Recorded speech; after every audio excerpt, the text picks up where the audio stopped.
కసిరే ఎండలు కాల్చునని, ముసిరే వానలు ముంచునని.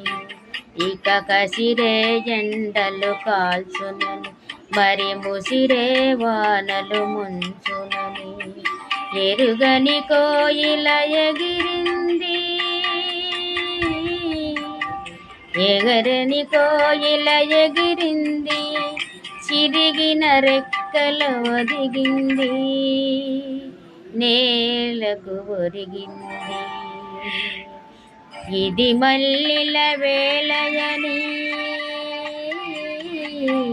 ఇది వెన్నెల మాసమని, తొందరపడి ఒక కోయిల ముందే కూసింది, విందులు